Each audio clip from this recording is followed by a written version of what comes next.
When I answered the call to ministry years ago, I imagined that it would take me to certain places and locales all throughout the area, but I never thought that I would spend as much time dealing with certain situations that would happen in the building behind me, and that's the courthouse.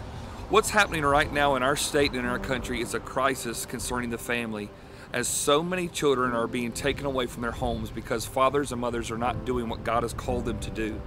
In fact, in the upstate, there are now 1,200 children that are in need of foster care placement. 1,200 children in the upstate alone that are in need of DSS care, needing a place to stay temporarily because their fathers and mothers are out of the picture. And you know how many in Greenwood County, how many homes are prepared to take care of those 1,200 children? 11. That's right, only 11 homes in our area that are ready to do. Church, it's time to rise up and do something about this. My name is Ben Jalmer, and this is my wife, Christina. We have been married for 7 years, and over the last 4 years, we have had the opportunity of being foster parents to 4 children. The first child we had in our home, his name was Devin, and Devin was a great young man. He was 5 years old, and we had him for a couple months, going 3 to 4 months. After that, he was adopted, and we had to take some time because we were unsure of all the emotions and the things that came with foster care. So after taking about 3 months off, we were given another opportunity to take 2 precious girls, Nevaeh and Sabrina.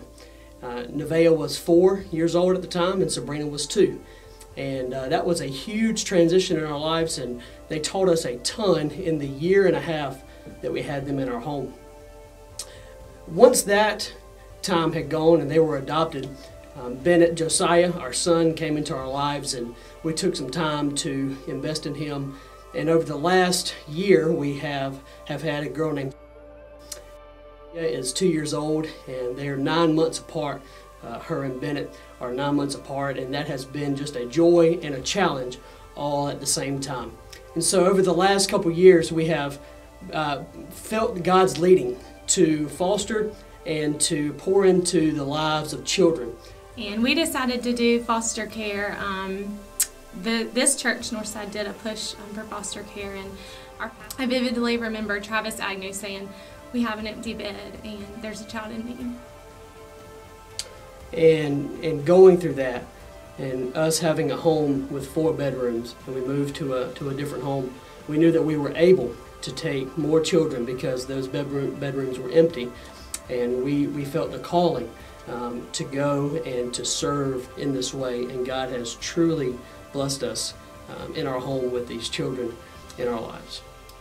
What we've learned through foster care is most importantly just about God's love and His provision.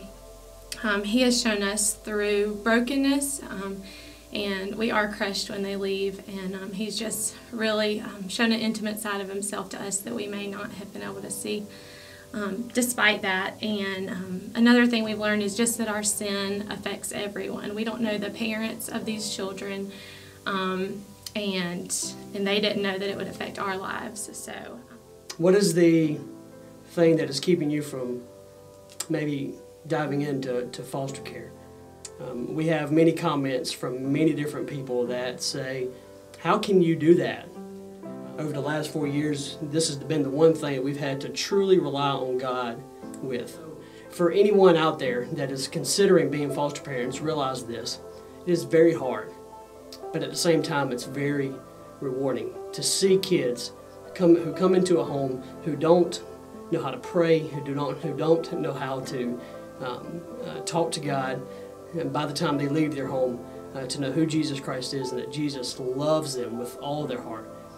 That is the most rewarding thing that we could ever teach them as they come through our home.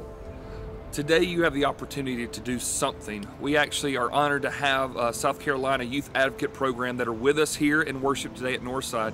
And in fact, you can go out to the Commons area and just get some information packets about what it would mean to be a foster home. You're not signing up, you're not committing to anything, but I've been praying for some of you that you would step up and say, let me just see if I can do something about one child and help in the life and share the love of Jesus Christ and the love of a secure home to one of the child in the area. I pray that some of you would go out and check out what YAP is doing out in our Commons area today and get some more information.